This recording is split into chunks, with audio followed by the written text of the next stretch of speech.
நாமோன்லால் சின்னவங்கல இருந்து பெரியவங்க வரைக்கும் சரி அதிகமா பேசப்பட்டு வர பஸ் 375 அப்படின்னு உண்மையான பேர் கதையை பத்தி பார்க்கலாம். அந்த பஸ் என்னடா 375 கேட்டீங்கன்னா, சைனால 375 அப்படின்னு ரூட்டுக்கு போற பஸ். அதனாலதான் இதுக்கு பஸ் 375 அப்படின்னு பேர் வந்துச்சு. சரி, கதைக்குள்ள போலாம். அந்த மாதிரி எப்பயும் போல அந்த பஸ் ஒரு கிராமத்தை நோக்கி போகுது. அந்த கிராமத்துல ஒரு 2 பேர் இருக்காங்க. ஒரு வயசான பாட்டி, ஒரு யங்கான பையன். அந்த 25 வயசு இருக்கும் அந்த பையனுக்கு. 2 பேர் நார்மலா போறாங்க எப்பயும் போல. அதுக்கு அடுத்த ஸ்டாப்பிங்ல ஒரு 3 பேர் இருக்காங்க. அந்த 3 பேரும் ஏறிட்டாங்க. அப்புறம் அந்த பாட்டி அம்மாவும் அந்த யங்கான பையனும் கவனிக்கிறாங்க.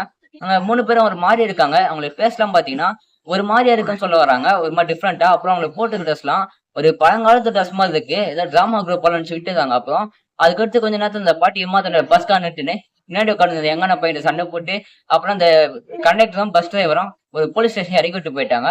அப்புறம் அந்த பாட்டி அம்மா கேஷுவலா சொல்லுது அந்த பையன்ட்ட, நீ பின்னாடி இந்த 3 பேரை பாத்தியா? நான் தெரியல, நான் பார்த்தேன் 3 பேர் காலையிலன்னு சொல்லுது.